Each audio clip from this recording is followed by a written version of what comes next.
ഔപചാരിക വിദ്യാഭ്യാസത്തോടൊപ്പം തൊഴിൽ നൈപുണ്യം വളർത്തിയെടുക്കുക എന്ന ലക്ഷ്യത്തോടെ സംസ്ഥാന സർക്കാർ പൊതുവിദ്യാഭ്യാസ വകുപ്പിന്റെ സമഗ്ര ശിക്ഷ കേരള പദ്ധതിയുടെ ഭാഗമായി GMBHSS ചാലക്കുടിയിൽ ആരംഭിക്കുന്ന നൈപുണി വികസന കേന്ദ്രത്തിന്റെ പോസ്റ്റർ പ്രകാശനം നടത്തി.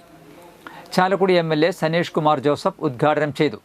ചാലക്കുടി നഗരസഭാ ചെയർമാൻ ഷിബു വാലപ്പൻ അധ്യക്ഷത വഹിച്ചു. GMBHSS പ്രിൻസിപ്പൽ കമലം V, വിദ്യാഭ്യാസ standing committee chairperson MM Anilkumar, PTA president Santhosh PV, George Kallinkal, Lijo Joseph, Bindu EV തുടങ്ങിയവർ സംസാരിച്ചു.